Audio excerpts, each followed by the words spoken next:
الحمد لله وكفى وسلام على عباده الذين اصطفى أما بعد فأعوذ بالله من الشيطان الرجيم بسم الله الرحمن الرحيم يا أيها الناس إن وعد الله حق فلا تغرنكم الحياة الدنيا ولا يغرنكم بالله الغرور صدق الله العظيم.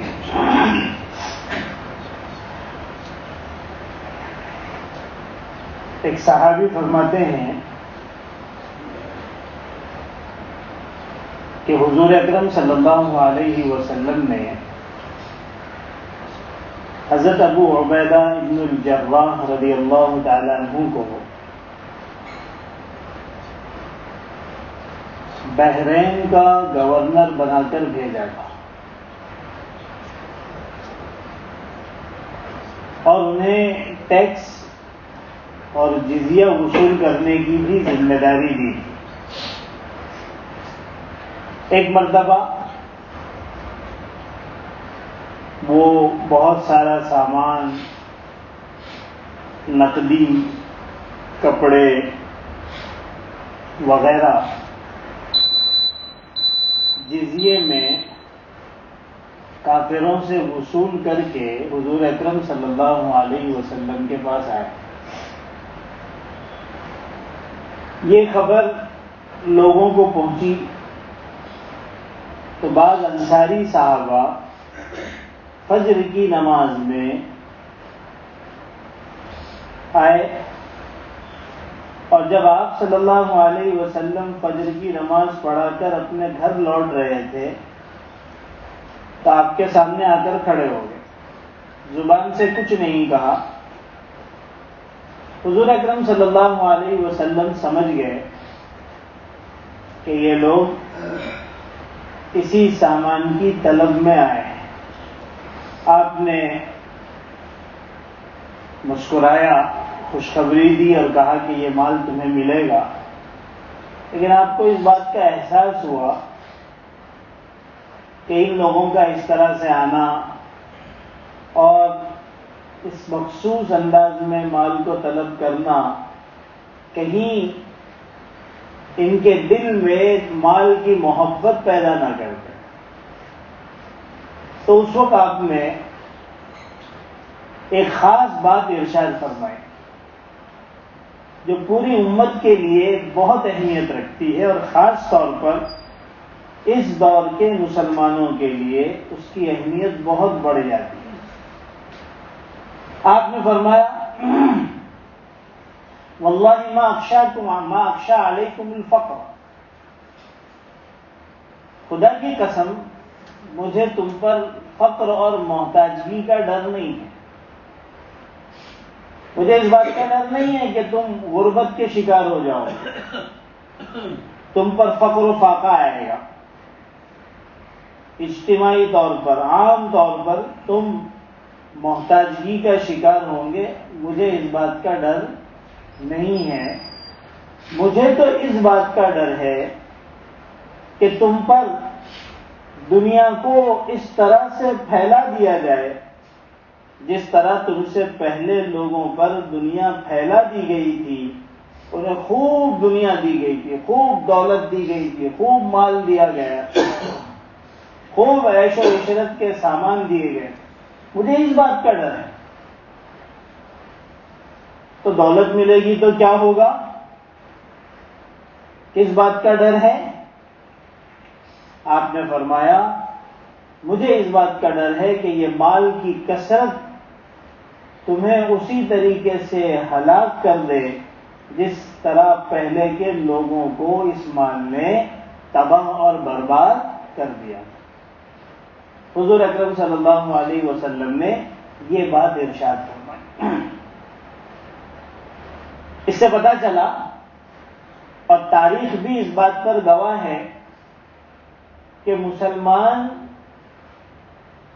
کو فقر سے ڈرنے کی ضرورت نہیں ہے. پوری امت کے حصے کا فقر خود حضور اکرم صلی اللہ علیہ وسلم اٹھا چکے ہیں. آپ کی زندگی کو اٹھا کر دیکھ لیں. حدیث پاک میں آتا ہے کہ 3 مہینے آپ کے گھر پر ایسے گزرتے تھے کہ چولہا تک نہیں جلتا تھا. حضرت عائشہ صدیقہ رضی اللہ تعالیٰ عنہ فرماتی ہیں ہمارا کھانا 2 چیزیں ہوا کرتی تھی، ایک کھجور اور دوسرا پانی. گیہوں تو ہمیں ملتا ہی نہیں تھا، البتہ جو مل جایا کرتا تھا جس پر ہمارا گزر ہوا کرتا تھا. اس طرح حضور اکرم صلی اللہ علیہ وسلم اور آپ کے صحابہ نے تنگیوں کی زندگی گزاری. یہ جو بات آپ ارشاد فرما رہے ہیں یہ اس حال میں ارشاد فرما رہے ہیں جب صحابہ انتہائی تنگیوں کی حالت میں زندگی گزار رہے ہیں. نہ کھانے کے لیے کوئی چیز ہے، نہ پہننے کے لیے کوئی چیز ہے، نہ بستر کے لیے کوئی چیز ہے.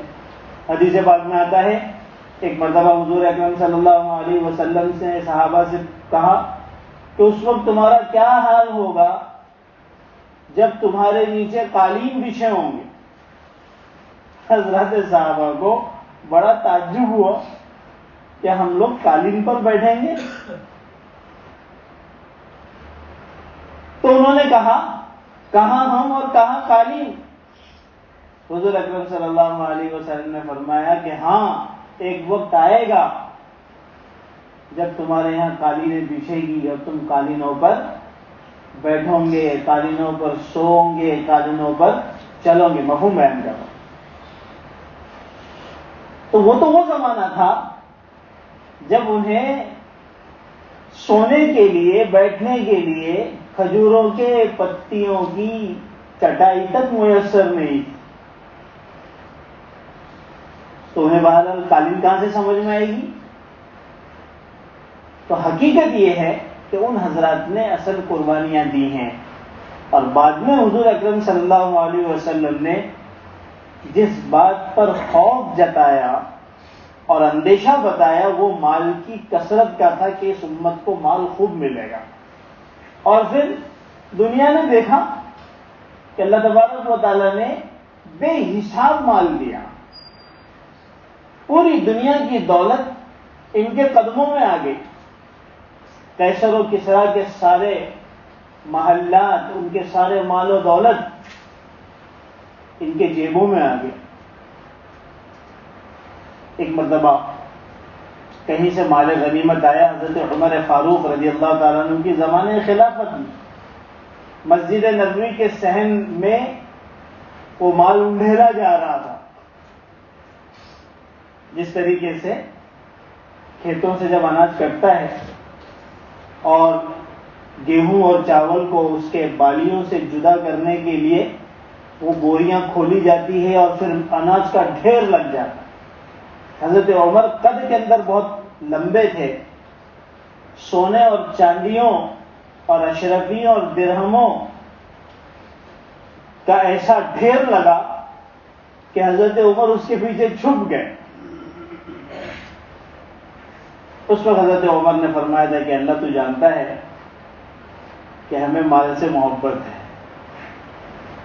ہر انسان کو مال سے محبت ہوتی ہے. اے اللہ ہمیں اس مال کو تیری رضا کے مطابق خرچ کرنے کی توفیق عطا فرما. اصل چیز یہی، اصل چیز یہی. تو اللہ نے خوب مال دیا. ساری دولتیں مدینہ میں آ کر جمع ہو گئی. ایک زبردست طاقتور مملکت بن گئی. آدھی دنیا مسلمانوں کے ہاتھ میں آ گئی. پوری دنیا سے ٹیکس آ رہا ہے، مال آ رہا ہے. لیکن حضرات صحابہ کا حال کیا تھا؟ حضرات صحابہ نے کبھی اس مال کو مڑ کر دیکھا تک نہیں. اللہ کے رسول صلی اللہ علیہ وسلم کی ایسی تربیت تھی اور مال کی حقیقت اور دنیا کی حقیقت کو ایسا سمجھا دیا تھا کہ حقیقت میں ان کے نزدیک مال کی حیثیت مچھر کے پر کے برابر بھی نہیں تھی. وہ بے قیمت سمجھا کرتے. وہ اس مال کو اللہ کے راستے میں، اللہ کے دین کے لیے محتاجوں، ضرورت مندوں پر خرچ کرنا ہی اپنی ذمہ داری سمجھا کرتے تھے کہ یہ کام اس مال کا ہے. یہی ابو عبیدہ ابن الجراح ہیں، ملک شام کے گورنر بنائے گئے حضرت عمر کے زمانے میں. بہت اونچے درجے کے صحابی، عشرہ مبشرہ میں، اور ان کو ملک شام کا گورنر اس لیے بھی بنایا گیا تھا کہ ملک شام کو انہوں نے ہی فتح کیا تھا، اس کے اکثر حصے کو انہوں نے ہی فتح کیا. آج جو ملک شام کہلاتا ہے سیریا، یہ تو اس کا 1/4 حصہ ہے. ورنہ پہلے ملک شام جس کا تذکرہ قرآن میں بھی آیا ہے، سبحان الذی اسری بعبدہ لیلا من المسجد الحرام الى المسجد الاقصى الذی بارکنا فیہ. یہ وہی علاقہ ملک شام ہے جس کے بارے میں اللہ تعالیٰ فرماتے ہیں کہ ہم نے اس میں برکتیں رکھی ہیں. یہ انبیاء کی پیدائش کی جگہ ہے، انبیاء کے دفن ہونے کی جگہ ہے، مولد بھی ہے، مدفن بھی ہے. بے شمار انبیاء وہاں دفن ہیں. 4 کنٹری، 4 ملک مل کر ایک ملک شام تھا پہلے، جیسے آج کا بھارت. پرانا پاکستان بھی اس میں، اور بنگلہ دیش بھی اس میں، اور بھی اس کی آگے سرحدیں تھی. اسی طریقے سے ملک شام آج کے 4 ملک ہیں. ایک ہے یہی شام، سیریا، دوسرا ہے جارڈن، تیسرا ہے فلسطین. اب تو فلسطین کے بھی 2 حصے ہو گئے، اسرائیل اور چھوٹا سا فلسطین رہ گیا. اس حساب سے دیکھا جائے تو 5 ہو گئے. بہرحال فلسطین وتھ اسرائیل، اور اس کے علاوہ چوتھا جو ہے وہ لبنان ہے. یہ چاروں ملک مل کر اس زمانے کا ایک ملک شام. یہ پورے ملک شام کے اکثر حصے کو انہوں نے فتح کیا تھا. بہت زبردست مجاہد. حضرت عمر نے ان کو گورنر بنا دیا. ایک مرتبہ حضرت عمر تشریف لے گئے ملک شام. ذرا حالات دیکھیں، بڑا علاقہ ہے، دولت مند علاقہ ہے. وہاں جانے کے بعد ان کے دل میں آیا کہ ذرا ابو عبیدہ بن الجراح کا مکان بھی دیکھیں. ظاہر سی بات ہے، اتنے زبردست علاقے کے گورنر ہیں تو ان کا رہن سہن بھی اچھا ہوگا. تو کہا کہ میں تمہارا گھر دیکھنا چاہتا ہوں. تو حضرت ابو عبیدہ نے فرمایا کہ بھائی کیا کروں گے دیکھ کر میرا گھر؟ کہا کہ نہیں، میرا دل چاہتا ہے کہ میں تمہارے گھر میں جاؤں اور دیکھوں. تو کہا کہ اے امیر المومنین، سوائے آنکھوں کو نچوڑنے کے تمہیں کچھ نہیں ملے گا. باہر لے کے چلے. پورا دمشق جو کیپٹل تھا ملک شام کا، وہ پورا کے پورا نکل گیا. بستیاں چلتے ہوئے جا رہے ہیں، گزر رہی. حضرت عمر سوچ رہے ہیں ابھی آئے گا گھر. ظاہر سی بات ہے ذہن میں یہی تھا کہ بھئی وہی شہر کے اندر کوئی گھر ہوگا. بہرحال جب پورا دمشق کا علاقہ نکل گیا، شہر کا علاقہ جو ترقی یافتہ اور بڑا شاندار علاقہ تھا، تو حضرت عمر نے فرمایا کہاں لے کے جا رہے ہو مجھے؟ فرمایا امیر المومنین بس قریب میں ہی میرا گھر ہے. جب وہاں پہنچے تو دیکھا کہ کھجور کے پتوں کی ایک جھوپڑی ہے. یہ کس کا گھر ہے؟ یہ اس شخص کا گھر ہے جس نے پورا ملک شام فتح کیا اور جو پورے ملک شام کا گورنر ہے. اس میں لے کے گئے. تو حضرت عمر نے پورے گھر میں نظر دوڑائی تو انہیں صرف ایک مصلی نظر آیا. فرمایا کہ ادھر تو کوئی سامان ہی نظر نہیں آ رہا ہے، یہ ایک صرف مصلی ہے، اس سے کیا کرتے ہو؟ تو کہا کہ اس پر نماز پڑھتا ہوں اور اسی پر سو جاتا ہوں. اور پھر اسی چھت پہ سے ایک لوٹا نکالا. کہا کہ یہی میرا کھانے کا سامان ہے. یہ جو لوٹا ہے اس میں پانی ہے، اس کے اندر سوکھی روٹی ڈلی ہوئی ہے.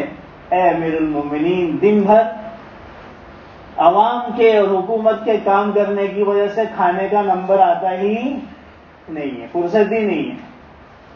اور پکانے کے لیے وقت ہی نہیں ہے. ایک عورت ہے جو 2-3 دن کے اندر مجھے کچھ روٹیاں بنا کے دے دیتی ہے. جب وہ روٹیاں سوکھ جاتی ہے تو میں اس کو پانی میں ڈال لیتا ہوں اور رات میں آ کے کھا. یہ وہ لوگ ہیں جو بڑے بڑے ملکوں کے گورنر ہیں, حکمراں ہیں, ساری دولتیں ان کے ہاتھ میں, اور یہاں سے وہ دولتیں مدینہ کے اندر پہنچائی جا رہی ہے اور بانٹی جا رہی ہے, لیکن یہ لوگ اس کی طرف دیکھنے کے لیے بھی تیار. اس طرح سے انہوں نے زندگی گزاری. یہ حضور اکرم صلی اللہ علیہ وسلم کی در حقیقت تربیت کا نتیجہ. ایسی تربیت کی تھی کہ کسی موقع پر کسی مال کا تذکرہ آیا تو اللہ کے رسول نے فرمایا کہ جنت کا رومال یہ تمہارے مال سے بہت بہتر ہے. ایک رومال بھی مل جائے, اب سارا ذہن جو وہ جنت کی طرف محول کر دیا, پھیر دیا. یہ کیا دنیا کی چکروں میں پڑے ہو. دنیا کی حقیقت کو سمجھایا. ایک مرتبہ حضور اکرم صلی اللہ علیہ وسلم حضرات صحابہ کے ساتھ جا رہے تھے. ایک بکری کا کان کٹا چھوٹا سا بچہ مرا ہوا پڑا تھا. اللہ کے رسول صلی اللہ علیہ وسلم نے صحابہ سے پوچھا, ارے بھائی اس کو 1 درہم میں کون خریدے گا؟ صحابہ نے کہا اگر یہ زندہ بھی ہوتا تو کوئی 1 درہم میں خریدتا نہیں, یہ تو ہے والا ہے, کان کٹا ہے, تو زندے کو ہم نہیں خریدتے 1 درہم میں, یہ تو مرا ہوا ہے, اس کو کون خریدے گا؟ حضور اکرم صلی اللہ علیہ وسلم نے فوراً فرمایا اللہ تعالیٰ کے نزدیک دنیا کی حیثیت اس کان کٹے ہوئے مردار بکرے کے بچے کے برابر بھی نہیں. دنیا کی حقیقت کو ان کے ذہنوں میں بٹھایا, ان کے دل میں بٹھایا. چنانچہ اللہ کے رسول نے فرمایا کہ اگر اللہ کے نزدیک دنیا کی حیثیت مچھر کے برابر بھی ہوتی تو اللہ تبارک و تعالی کافروں کو 1 گھونٹ پانی بھی نہیں دے. لیکن اللہ تعالیٰ نے خوب دیا, ساری دنیا کی دولت انہیں دے دی. کیوں؟ اس لیے کہ اللہ تعالیٰ کے نزدیک اس کی کوئی حیثیت ہی نہیں ہے. اس طرح سے حضور اکرم صلی اللہ علیہ وسلم نے صحابہ کی تربیت فرمائی, تو ان کے ذہنوں میں ہمیشہ آخرت ہوا کرتی تھی. وہ ہمیشہ موت کے مراقبے میں رہا کرتے تھے کہ کسی بھی پل موت کا حملہ ہو سکتا ہے اور ہمیں دنیا چھوڑ کر جانا ہو سکتا ہے. یہ دنیا اور یہ دنیا کی ساری دولت یہیں چھوٹ جائے گی اور آخرت میں انسان اپنے اعمال کے اندر محاسبے میں لگ جائے گا. اصل چیز جو کام آنے والی ہے وہ انسان کا عمل ہے. اس لیے وہ حضرات ہمیشہ عمل میں اور آخرت کی فکروں میں رہا کرتے تھے. یہ حضرت حضور اکرم صلی اللہ علیہ وسلم کی تربیت کا نتیجہ ہے. اسی چیز کو اللہ تعالیٰ فرماتے ہیں. یہ جو 3 ہفتے سے میں ایک آیت پڑھ رہا ہوں, یا ایھا الناس, یا ایھا الناس, اے لوگو, ان وعد اللہ حق, اللہ تعالیٰ کا وعدہ حق. کیا وعدہ ہے اللہ کا؟ اللہ کا وعدہ حق یہ ہے کہ تمہیں موت آنی ہے, اس میں کسی شک اور شبے کی گنجائش نہیں. دنیا میں ایسے سمجھدار لوگ تو آپ کو مل جائیں گے جنہوں نے خدا کا انکار کر دیا, بلکہ اس دور کے اندر تو کثرت ہو گئی ہے ملحدین کی اور ایتھسٹ لوگوں کی جو خدا کا انکار کرتے ہیں. اس سے پہلے زمانوں میں بھی بڑے بڑے سائنسدان, بڑے بڑے فلسفی, بڑے بڑے عقل مند کہلانے والے لوگ خدا کے منکر ہوئے ہیں. لیکن آپ کو کوئی ایسا عقل مند, بیوقوف, سمجھدار, پڑھا لکھا, جاہل, دیہاتی, شہری, ہندو, مسلم, مسلمان, غیر مسلم نہیں ملے گا جو موت کا انکار کرے. سب اس بات پر متفق ہے کہ مرنا تو ہے. اللہ وہی فرماتے ہیں الناس ان وعد اللہ حق, اللہ کا وعدہ حق ہے, اس میں کسی کو شک اور شبہ کرنے کی گنجائش نہیں. موت آئے گی, اللہ تعالیٰ کے سامنے حاضر ہونا ہے, حساب دینا ہے. فلا تغرنکم الحیات الدنیا, اب فوراً اس کے بعد کہ دنیا کی زندگی تمہیں غفلت میں نہ ڈال دے، دھوکے میں نہ ڈال دے۔ موت سے غافل اگر انسان ہے تو اس کی ایک ہی بنیادی وجہ ہے کہ دنیا نے اس کو غفلت میں ڈال رکھا۔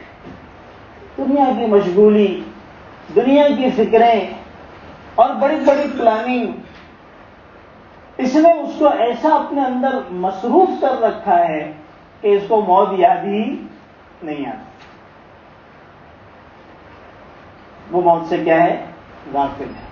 یہ دنیا کی زندگی ہی انسان کے لیے غفلت کا سبب ہے۔ آگے اللہ فرماتے ہیں وَلَا يَغُرُّنَّكُمْ بِاللَّهِ الْغَرُورُ، اور دھوکے باز یعنی شیطان بھی تم کو دھوکے میں نہ ڈالے۔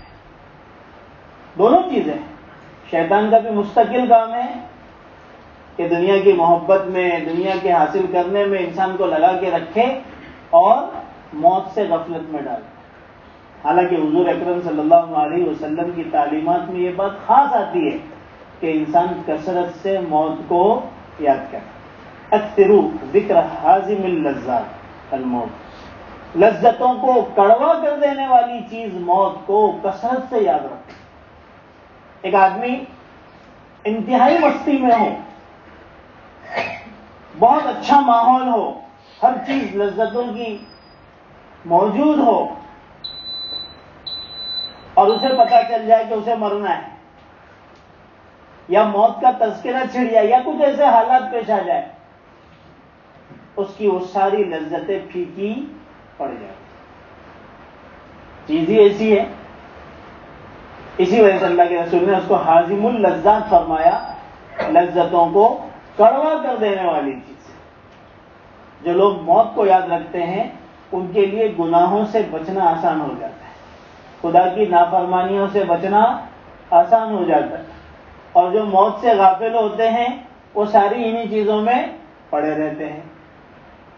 تو اللہ تبارک و تعالیٰ نے فرمایا یا ایھا الناس ان وعد اللہ حق فلا تغرنکم الحیاۃ الدنیا ولا یغرنکم باللہ الغرور۔ تو اس دل میں دنیا کی محبت نہیں آنا چاہیے، اس دل میں خدا کی محبت ہونا چاہیے۔ خدا کی محبت ہوگی تو پھر آخرت ہمیشہ پیش نظر ہوگی، خدا کی محبت ہوگی تو دنیا کی طلب اور دنیا کی تڑپ میں کمی آئے گی، اور یہ دنیا اس کو غفلت میں نہیں ڈالے گی۔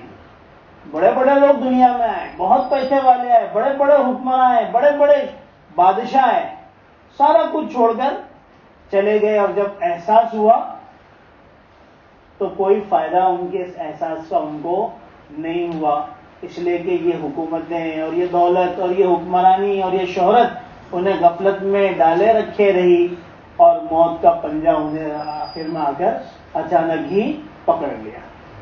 اللہ تعالیٰ اس سے ہمیں بچانا چاہتے ہیں کہ اس حالت سے اپنے آپ کو بچا کے رکھو، اس کے دھوکے سے اپنے آپ کو بچاؤ۔ اللہ تبارک و تعالیٰ جب کسی کے ساتھ اچھا معاملہ کرنا چاہتے ہیں، بھلا معاملہ کرنا چاہتے ہیں، تو کچھ لطائف غیبی ان کے پاس بھیجتے ہیں اور انہیں اپنی طرف کھینچتے ہیں۔ کبھی کبھی ہماری زندگی میں بھی کچھ ایسی چیزیں ہو جاتی ہے کہ انسان اللہ کے قریب ہو جاتا ہے۔ یہ در حقیقت اللہ کی طرف سے لطیفہ غیبی ہوتی ہے، ایک خاص چیز ہوتی ہے۔ آپ نے نام سنا ہوگا حضرت فرید الدین عطار رحمۃ اللہ علیہ۔ شیخ فرید الدین عطار اللہ کے بہت بڑے ولی گزرے ہیں، لیکن ابتدائی زندگی ان کی ایک عام تاجر کی تھی، دنیا دار تاجر جیسے ہوتے ہیں، بزنس مین، اس طرح سے ایک بہت بڑا ان کا کاروبار تھا، یونانی دواؤں کا اور عطر کا بہت بڑا کاروبار پھیلا ہوا۔ اب ظاہر سی بات ہے کہ دنیاوی کاروبار کے اندر جو پڑا ہوا رہتا ہے وہ اسی کے اندر مصروف رہتا ہے، اس کا دماغ اسی میں لگا ہوا رہتا ہے، حالانکہ اس کو ملنے والا وہی ہے جو اس کی مقدر کا لکھا ہوا ہے۔ ترتیب کو تھوڑا تبدیل کرنے کی ضرورت ہے، باقی اور کچھ نہیں۔ پاگل بن کر پریشان ہو کر آپ اپنی تقدیر میں ایک دانہ بڑھا نہیں سکتے۔ بہرحال تو وہ اپنی دکان میں ایک مرتبہ بیٹھے ہوئے تھے، بڑی دکان تھی، اور عطر کی، ویسے بھی عطر کی آپ نے دکان دیکھی ہوگی تو بڑی اچھی خوبصورت شیشیاں ہوتی ہیں. ایک فقیر قسم کا آدمی ان کی دکان کے اوپر آیا اور آ کر کھڑا ہو گیا. یہ اپنے کاروبار میں مصروف تھے. تھوڑی دیر کے بعد وہ دکان کے اندر داخل ہو گیا اور وہ ساری دکان کے اندر جو ہے نظریں دوڑانے لگا. تو ان کی نظر اس پر پڑی. بولے بھائی کیا کام ہے؟ کہا کہ میں ذرا دیکھ رہا ہوں. کہا کچھ خریدنا ہے؟ بولے خریدنا کچھ بھی نہیں. اس نے دیکھنا چالو کیا، ہر چیز کو بڑی غور سے دیکھ رہا ہے. جب کچھ دیر گزری تو انہوں نے کہا کہ بھائی کچھ خریدنا نہیں ہے تو آخر تم یہاں ہو کیوں؟ خریدنا ہو تو کھڑے رہو، اتنا غور سے دیکھ رہے ہو. تو اس نے کہا کہ اصل میں یہ دیکھ رہا ہوں کہ جب تمہاری موت آئے گی تو تمہاری روح ایک ادھر کی شیشی سے نکل کر دوسری شیشی میں جائے گی، دوسری شیشی سے نکل کر تیسری شیشی میں جائے گی. یا تو اتنی ساری شیشیاں ہیں، کتنی تکلیف ہوگی تمہاری روح کو نکلنے میں، کیونکہ یہ ساری شیشیاں اور یہ دولت اور یہ اس کی محبت تمہارے دل میں بیٹھی ہوئی ہے. یہ روح نکلنے میں تم کو کتنی تکلیف ہوگی. اب ظاہر سی بات ہے وہ دنیا دار قسم کے تاجر تھے، دولت مند بھی تھے، تو جو ہے وہ دولت کا نشہ بھی سر پہ چڑھا ہوا رہتا ہے. تو وہ کافی غصہ ہو گئے اور کہا کہ مجھے ایسا کہتا ہے جیسے تیری موت آئے گی ویسی میری موت آئے گی. تو کہا میری موت کا کیا مسئلہ ہے؟ میرے پاس نہ کوئی دنیا ہے، نہ سامان ہے، نہ کچھ لینا ہے، نہ کچھ دینا ہے، نہ وراثت کا پیچھے جھگڑا ہے. میری موت تو بہت آسان آئے گی، دیکھو میں تم کو بتاتا ہوں. اس نے جو ہے وہ دکان کے باہر مصلی بچھایا، جو اس کے بعد کپڑا وپڑا تھا اسی پر لیٹ گیا اور کہا اشہد ان لا الہ الا اللہ واشہد ان محمدا عبدہ ورسولہ، یہ پڑھ کر مر گیا. اتنی سبک رفتار، اتنی تیزی کے ساتھ دنیا سے وہ چلا گیا. اللہ تعالیٰ کو انہیں اپنی طرف بلانا تھا. دل پر ایک چوٹ لگی کہ میں تو یہ دنیا کے دھندے میں پڑا ہوا ہوں اور موت کا تو کوئی وقت پتہ ہے نہیں، کسی بھی وقت موت جو ہے مجھے اٹھا سکتی ہے. اور جو ہے وہ ساری چیزیں دوسروں کے حوالہ کیا اور اللہ کے راستے میں لگ گئے، اللہ کی عبادت میں اور ساری چیزوں میں لگے. پھر اپنے وقت کے کیا بنے؟ بہت بڑے اللہ کے ولی بنے. مرنا تو تھا، اس طرح بھی مر جاتے اور اس طرح بھی موت آئی. حضرت ابراہیم ابن ادہم رحمۃ اللہ علیہ کا آپ نے نام سنا ہوگا. بزرگان دین کے باتوں کو سننے، ان کے تذکرے سننے سے بھی انسان کے ایمان کیا ہوتے ہیں؟ تازے ہوتے ہیں. کہ اللہ کے نیک بندے ہیں، ان کا تذکرہ اللہ تعالیٰ نے قرآن میں کیا. الا ان اولیاء اللہ لا خوف علیہم ولا هم یحزنون، یہ اللہ کے ولی لوگ ہیں. اب ابراہیم ابن ادہم یہ ایک علاقے کے بادشاہ تھے. ایک مرتبہ رات میں دیکھا کہ ایک آدمی ان کے محل کے چھت پر، ٹیرس پر گھوم رہا ہے. اس کو بڑا تعجب ہوا کہ میرے محل کے اوپر ایک آدمی کون آ گیا. فوراً اس کو پکڑوایا. پکڑ کے جب وہ آیا تو پوچھا بھائی تو کیا کر رہا ہے؟ کہا کہ میں چھت کے اوپر اونٹ ڈھونڈ رہا ہوں. تو کہا تو پاگل ہے، چھت کے اوپر کوئی اونٹ ڈھونڈتا ہے؟ کسی کا اگر اونٹ گھوم گیا ہے تو جاؤ جنگل میں تلاش کرو، اونٹ تھوڑی چھت پر چڑھتا ہے، احمق ہو. تو اس نے کہا اگر میں احمق ہوں تو میرے سے زیادہ احمق تم ہو. کہا کیوں؟ کہا کہ محل کے اندر اللہ تعالیٰ بھی حاصل ہوتے نہیں ہیں، اللہ کو محل میں ڈھونڈا نہیں جا سکتا. یہ تم چاہتے ہو کہ دولت کے ریل پل میں بھی رہو اور اللہ والے بھی بن کے رہو، تو ایسا جس طرح ایک اونٹ محل کے چھت پر نہیں جا سکتا، اسی طریقے سے اللہ بھی محل کے اندر آرام دہ گدوں پر اور شاندار غالیچوں پر حاصل نہیں ہو سکتا. بات سمجھ میں آ گئی؟ یہ لطیفہ غیبی ہوتی ہے، اللہ کی طرف سے کچھ چیزیں بھیجی جاتی ہے جب اللہ کسی بندے کو اپنی طرف کھینچنے والے ہوتے ہیں. بات سمجھ میں آ گئی؟ انہوں نے وہ ساری سلطنت چھوڑ دیا اور اللہ والے بن گئے، اللہ کا راستہ اختیار کیا. اب ادھر ہمارے علماء نے ایک بات ہم کو سمجھائی ہے کہ یہ چیز ہمارے لیے نہیں ہے کہ کبھی آپ کو بھی جوش آئے تو سب کچھ چھوڑ کر آپ بھی جو ہے وہ جنگلوں میں چلے جائیں، کہ ہمارے لیے نہیں ہے، ہم اس لائق ہیں ہی نہیں۔ ہاں البتہ ہمارے لیے اس میں ایک سبق ضرور ہے کہ ہم اپنی زندگی میں مقصد جو ہے وہ آخرت کو بنائیں اور دنیا کی محبت سے اپنے دل کو خالی کر دیں۔ دیکھیے ایک آخری بات میں آپ کے سامنے عرض کر کے اس موضوع کو ختم کرتا ہوں کہ ہمارے دماغ میں ایک سوال آئے گا کہ بھئی دنیا میں رہنا ہے، ضرورتیں لگی ہوئی ہیں، کھانا پینا ہے، کپڑے لتے ہیں، گھر بار ہے، ساری چیزیں ہیں، ذمہ داریاں ہیں، تو جب ہم دنیا میں رہیں گے تو ظاہر سی بات ہے اس کی کہیں نہ کہیں محبت تو دل میں آ ہی جائے گی۔ اس سے بچا جائے کیسے؟ تو اس کو بڑا اچھے انداز میں سمجھایا گیا ہے کہ دیکھو دنیا کی اور انسان کی مثال ایسی ہے جیسے کشتی اور پانی، کشتی جیسے انسان اور پانی جیسے دنیا، کہ بغیر پانی کے کشتی چل نہیں سکتی۔ اگر کوئی چاہے کہ بھائی خشکی کے اوپر کشتی کو چلایا جائے تو ظاہر سی بات ہے کشتی نہیں چل سکتی، ناؤ نہیں چل سکتی، اس کے لیے پانی ضروری ہے، لیکن وہ کشتی اسی وقت تک محفوظ ہے جب تک وہ پانی کشتی کے اندر داخل نہ ہو۔ بس اتنا ہی سمجھنا ہے، جیسے میں پہلے بھی بات بتا چکا ہوں 2 ہفتے گزشتہ میں، کہ دنیا کی محبت دل میں نہ ہے۔ دنیا اطراف میں رہے، اچھے سے اچھے گھر میں رہیے، اچھے سے اچھا کھائیے، اچھے سے اچھا کاروبار کیجیے، اللہ کی اطاعت کیجیے، دل میں دنیا نہ ہو کہ کسی وقت بھی اگر دنیا کا چھوٹنا سامنے آ جائے تو اس کو فکر نہ ہو۔ یہ ہے اصل زندگی۔ اگر دل میں دنیا ہے تو جس طرح کشتی ڈوب جاتی ہے اسی طریقے سے انسان بھی کیا ہو جائے گا؟ برباد ہو جائے گا۔ یہ ایسی ہی ضروری ہے جیسے گھر میں واش روم اور بیت الخلاء ضروری ہے۔ سب سے بہترین مثال جو مجھے لگی اچھی دنیا کی وہ یہی ہے، ایک آدمی گھر بناتا ہے، اس میں وہ ہر چیز کا انتظام کرے گا، وہ ہال بھی رکھے گا، ڈرائنگ روم بھی رکھے گا، وہ کچن بھی رکھے گا، بیڈ روم بھی رکھے گا، ساری چیزوں کا انتظام کرے گا، مہمان خانہ رکھے گا، تو کہا جاتا ہے کہ بہت بہترین اس نے کمپلیٹ گھر بنایا۔ لیکن اگر کسی کو پتا چلے کہ اس میں واش روم نہیں ہے، بیت الخلاء نہیں ہے، تو بولیں گے ایسا کیسا گھر ہے، آخر وہ کام کے لیے کہاں جائے گی؟ تو کہا جائے گا کہ یہ انکمپلیٹ گھر ہے، اس کے اندر وہ چیز بناؤ، وہ سب سے زیادہ ضروری ہے۔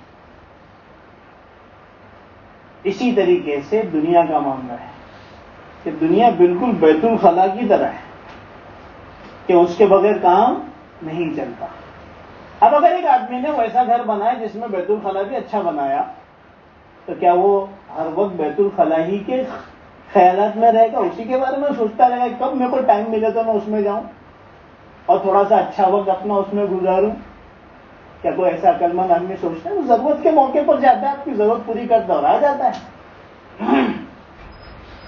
اسی وجہ سے مجھے ان لوگوں پر بہت افسوس ہوتا ہے جو بیچارے لاکھوں لاکھ روپے بیت الخلاء پہ خرچ کرتے ہیں۔ آج کل ایک ٹرینڈ بنا ہے، سب سے زیادہ پیسہ اگر خرچ ہو رہا ہے تو ٹوائلٹ پہ ہو رہا ہے۔ تو کرنا کیا ہے وہاں پر؟ اور اللہ جب مت مار دیتے ہیں، جیسے عربوں کی مت مار دی گئی ہے، تو وہ سونے کے ٹوائلٹ کے اوپر ہگ رہے ہیں، اور دوسری طرف مسلمان ایک ایک لقمے کے لیے ترس رہے ہیں۔ یہ ہے قوم کی بربادی کے اسباب۔ تو دنیا پوری کی پوری حیثیت میں اگر دیکھا جائے تو بیت الخلاء کی طرح ہے کہ جیسا وہ ہمارے لیے ضروری ہے اسی طرح سے یہ چیزیں بھی ضروری ہیں۔ یہ ساری چیزیں سمجھنے کی ہے۔ اللہ تعالیٰ نے قرآن میں، حضور اکرم صلی اللہ علیہ وسلم نے اپنی حدیثوں میں ان چیزوں کو سمجھایا ہے۔ ہمارے علماء آج کے دور میں جو ہم کو سمجھا رہے ہیں وہ یہ ہے، اچھے سے اچھا کاروبار کیجیے، اچھی سے اچھی نوکری کیجیے، اچھی سے اچھی تعلیم حاصل کیجیے، دین اور دنیا دونوں کی، اچھے سے اچھے گھر میں رہیے، اچھا پہنیے، اچھا کھائیے، ساری چیزیں اچھے رکھیے، لیکن اللہ تبارک و تعالیٰ کی اطاعت کے ساتھ رہیے اور اللہ تعالیٰ کی نافرمانی سے اپنے آپ کو بچائیے، اور ان چیزوں کی محبت اپنے دل میں آنے مت دیجیے۔ اللہ تعالیٰ ہم سب کو اس پر عمل کرنے کی توفیق نصیب فرمائے۔ الحمدللہ۔